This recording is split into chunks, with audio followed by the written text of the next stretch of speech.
आप साहब अब ज़रा एक न्यूट्रल पॉइंट ऑफ व्यू आपकी सूरत में, ये तीनों जमातों के आपने मौक़िफ़ सुने, कराची के जो मसाइल हैं उसका हल आपकी नज़र में किस जमात के पास है? आप आज़ाद हैसियत में अगर जीतते हैं तो फिर आगे किस जमात को ज्वाइन करेंगे और क्या उसकी वजह होगी? देखिए, तीनों मेरी नज़र जो है वो तीनों के ऊपर बड़ी क्रिटिक है। पीपल्स पार्टी तो डेफिनेटली क्वालिफाई नहीं करती है अच्छा। कि उसको अब मज़ीद सिंध की जो है वो क़यादत दी जाए।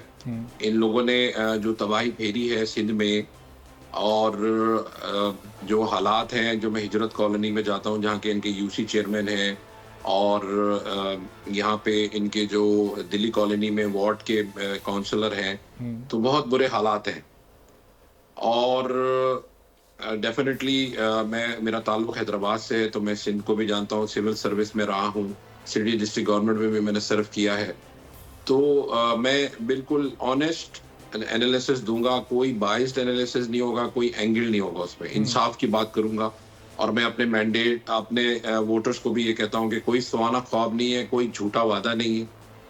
सिर्फ मेरा, आप लोगों को मैं धोखा नहीं दूंगा और मायूस नहीं करूंगा। देखिए, जो सिंध में पीपल्स पार्टी ने 2008 से और 2024-23 तक जो इन्होंने हुकूमत की है, उसमें कोई शराकतदारी नहीं थी। एब्सोल्यूट इन लोगों के पास पावर था, एब्सोल्यूट। और जो अगर आप रूल्स ऑफ बिजनेस को अगर पढ़ें और देखें, तो रूल्स ऑफ बिजनेस में जो अल्टीमेट पावर है वो चीफ मिनिस्टर के पास होता है। और चीफ मिनिस्टर 18 ग्रेड से ऊपर की ट्रांसफर पोस्टिंग, बजट की रिलीज, फाइनेंसेस, सब सीएम के हाथ में होती है, किसी और के हाथ में नहीं होती।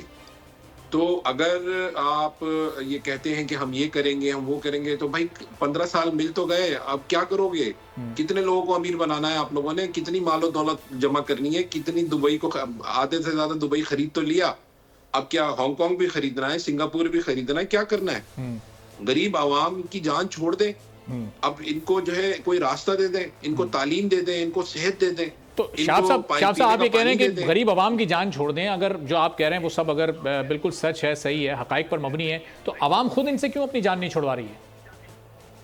देखिए, आवाम, ये जो वोटिंग पैटर्न कहते हैं ना, जो बल्दियाती अभी इलेक्शंस हुए हैं, मैंने एज ए लॉयर मैंने खुद देखा है कि किस तरह से इन्होंने इसको रिग किया है, किस तरह से इन्होंने जो है वो गवर्नमेंट मशीनरी को यूज करके कराची को उस तरह से इन्होंने यूज किया है जैसे अंदरूनी सिंध में ये वोटिंग करते हैं, वो मुखालफिन पे पर्चे डाल देते हैं, झूठे केसेस बना देते हैं, और जो इनके मुकाबले में होता है उसको गायब कर देते हैं।